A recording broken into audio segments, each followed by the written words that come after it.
Вы смотрите новости на Якутия-24, в студии Иван Лазаренко, и коротко о главном в этом выпуске. Необходимо усилить общественный контроль над исполнением социально значимых задач и обязательств. Об этом заявил президент России Владимир Путин. Всемирный день почв ежегодно отмечается 5 декабря для привлечения внимания к важности почв и продвижения устойчивого использования почвенных ресурсов. В Якутске завершился первый республиканский кинофестиваль короткометражного фильма «Республика кино».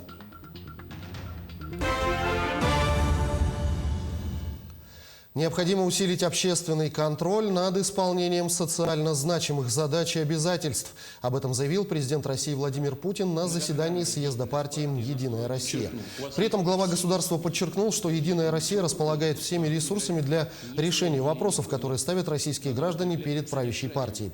Прежде всего на этом уровне надо укреплять содержательный, результативный общественный диалог и в целом ценить и развивать обратную связь, которая помогает самой партии меняться, расти и набирать силу, добавил президент. Кроме того, Путин отметил консолидирующую роль партии вокруг общих целей и приоритетов. До 1 января следующего года подразделения пенсионного фонда будут принимать граждан только по предварительной записи или дистанционно. При обращении по телефону гражданину нужно будет назвать свое имя, паспортные данные, СНИЛС и кодовое слово. Назначать и выплачивать пенсии в это время будут на основе данных, имеющихся в межведомственных базах. Также через эту систему чиновники будут проверять сведения для продления выплат пенсий по потере кормильца, по доверенности и ряда других. Чтобы продлить пенсионные надбавки жителям Крайнего Севера, чиновники будут обязаны сами проверить факт регистрации человека по месту жительства или факт его работы на конкретной территории. Всемирный день почв ежегодно проводится 5 декабря для привлечения внимания к важности почв и продвижения устойчивого использования почвенных ресурсов. Всемирный день почв был рекомендован Международным обществом почвоведов в 2002 году и с 5 декабря 2014 года отмечается каждый год.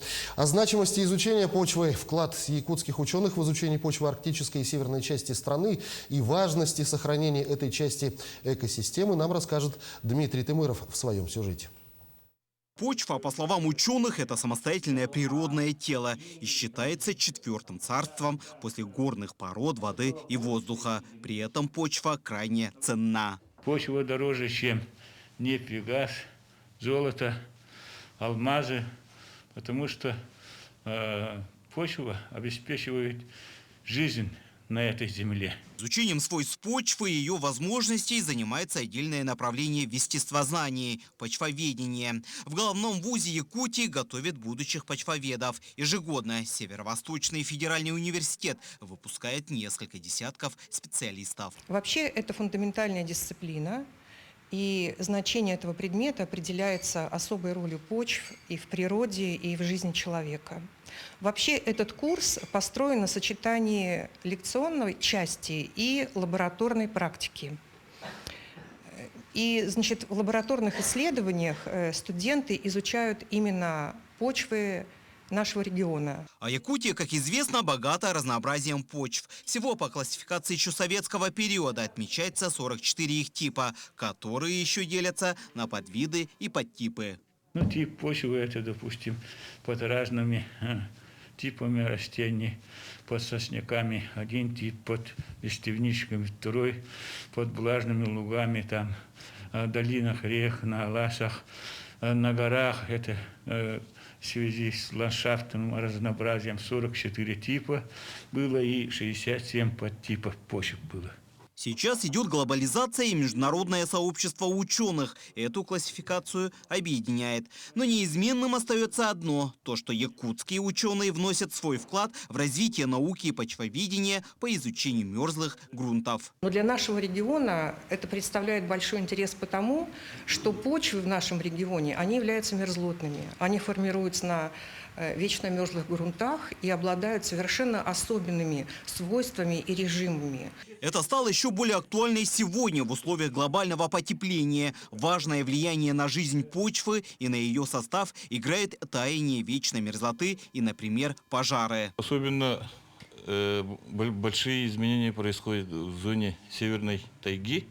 Например, вот даже если посмотреть по картам в стороне где-то в районе Батагая, Верхоянска, у нас вот пожар был в 2000 году, и вот вся земля уже покрылась вот этими ямами, которые заполняются водой уже. Вот. Это так называемые буллары, первый признак, первая стадия образования термокарста. Все эти глобальные изменения вымывают из почвы необходимые химические элементы, без которых земля становится попросту неплодородной. Сейчас выпадающие осадки, раньше, если накапливались на 90 сантиметров, то и сейчас они должны накапливаться толще, полуметровой толще, и запасы в общем почвенной влаги тут сократились, можно сказать, раза полтора. И это сказывается на продуктивность и лесов, и полей наших. Допустим, 70-е, 60-е годы на лугах косили в среднем где-то 20 центнеров с 1 гектара сена. То есть сейчас косят всего-навсего около 10 центнеров. Почва Якутии, по словам ученых, сама по себе богата различными минералами. За счет этого, к примеру, плодово-ягодные растения даже за короткое лето успевают созреть и набраться витаминов. Таяние ледников и мерзлоты, увеличение осадков – все это в будущем может привести к серьезным последствиям. Так, если лес от пожаров полностью возрождается в течение 70 лет, то на восстановление почвы времени нужно еще больше. И поэтому ценить землю под ногами и беречь ее нужно уже прямо сейчас. Дмитрий Тымыров, Георгий Григорьев, Якутск. Антарктида на 2 минуты погрузилась во тьму из-за полного солнечного затмения. Редкое астрономическое явление сняли на видео на научной станции Union Glacier в Элсворте накануне. Понаблюдать, как Луна закрывает собой Солнце, можно было на южном полушарии Земли. Однако полное затмение виднелось лишь в Антарктике. В следующий раз такое явление можно будет наблюдать в апреле 2023 года. Интерактивная выставка шоу «The Snow Queen in Якутия» в рамках фестиваля «Зима начинается с Якутии» стартовала сегодня. Местные мастера презентуют свои изделия и товары, причем в необычном формате. Все подробности знает наш корреспондент Мадина Халикова. Она сейчас на прямой связи со студией. Мадина, здравствуй. Расскажи, что интересного представляют республиканские предприниматели. Иван, добрый день. Да, мы действительно сейчас находимся на Arctic Fashion Show Queen of Якутия. Это прекрасное шоу. Мы сейчас насладились показом коллекции мастеров наших республиканских предпринимателей. Вообще, на самом деле, выставка очень интересная, потому что вы можете заметить, что здесь нет торговых павильонов или выставочных павильонов, потому что роли экспонатов исполняют сами модели, но на них указаны QR-коды, на которые можно навести свой телефон и увидеть всю подробную информацию о бренде «Сделано в Якутии». И сейчас подробнее об этом мероприятии мне расскажет Светлана Бессонова. Она организатор этого мероприятия. Здравствуйте, Светлана. Добрый день. Проходит выставка в рамках фестиваля «Зима начинается с Якутии». Организатор этой выставки – это Министерство предпринимательства. Они попросили сделать иммерсионную выставку, и поэтому, конечно же, участвуем здесь мы, это театры. И артисты театра танца участвуют, я тоже там работаю. И участвует, модельная студия университета «Кампус». И, поскольку изделия и все находятся на моделях и на артистах, то оно, конечно, идет как творческая выставка, можно сказать, да. Артисты у нас тоже исполняют и песни, и играют на хамусе, на кырымпе, и все они одеты вот именно в изделия, и на них и украшения именно бренда «Сделано в Якутии». Вот такая сегодня выставка интересная идет, необычная.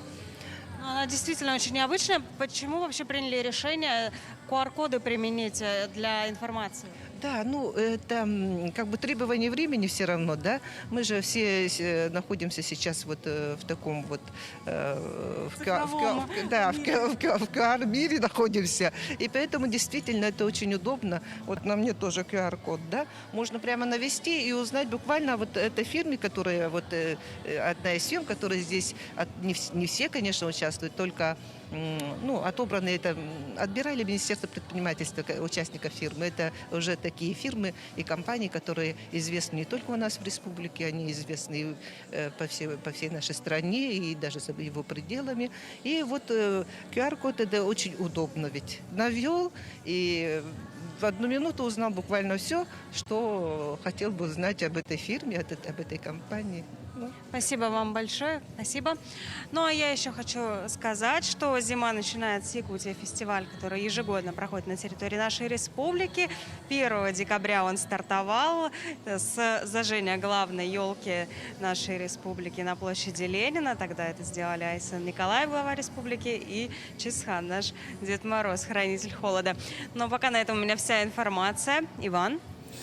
Мадина, я благодарю тебя. Напомню, на прямой связи с интерактивной выставки шоу «The Snow Queen in Якутия», которая проходит в рамках фестиваля «Зима начинается с Якутии», была наш корреспондент Мадина Халикова.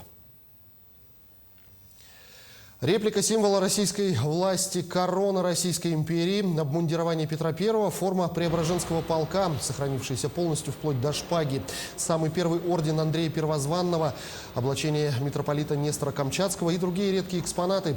В Государственном историческом музее в Москве открылась выставка, приуроченная к 300-летию со дня образования Российской империи.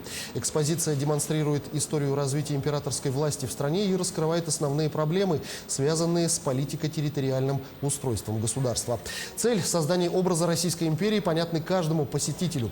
Впервые показана ваза, которую Николай I заказал на императорском фарфоровом заводе. Здесь также представлены макет корабля, сделанный по чертежам Петра I, наградное оружие, парадные портреты российских императоров, церковная утварь и многое другое. Выставка будет работать до 1 марта.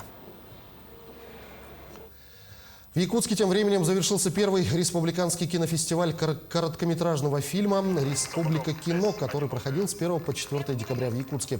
В рамках фестиваля прошли мастер-классы от приглашенных и местных именитых киноделов, а также конкурс короткометражного кино.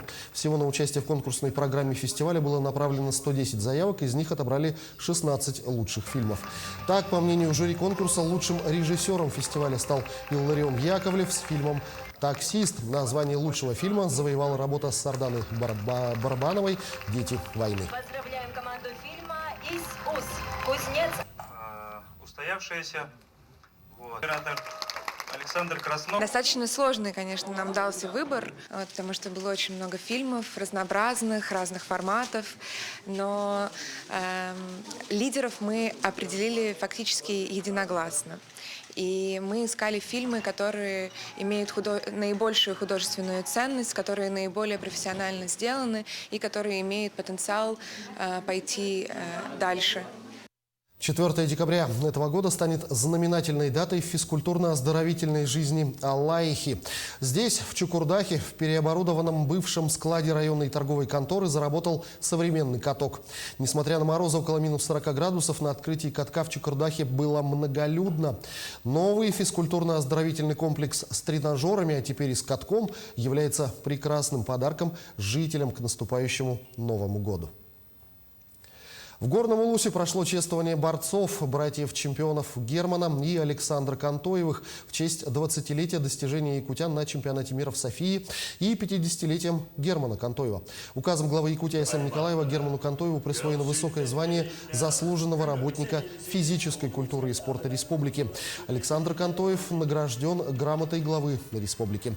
В рамках мероприятия прошел республиканский турнир по вольной борьбе с участием гостей из Бурятии и Монголии.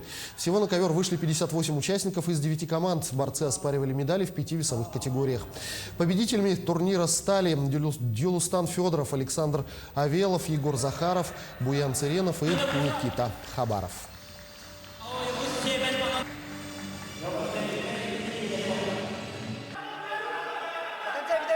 Вот сегодня Герман Степанович спецприз приготовил чемпиону 57 килограммов. Серебряную, чисто серебро, медали с бриллиантом якутской. Вот этот праздник проводили вот в самом высоком уровне. Вот спасибо вам, горным Улусе, и дальнейших еще процветания, и еще дальнейших вот таких. Каждый год вот этот турнир еще процветал. К этому часу пока вся информация. Мы продолжим следить за развитием событий. Оставайтесь на нашем канале.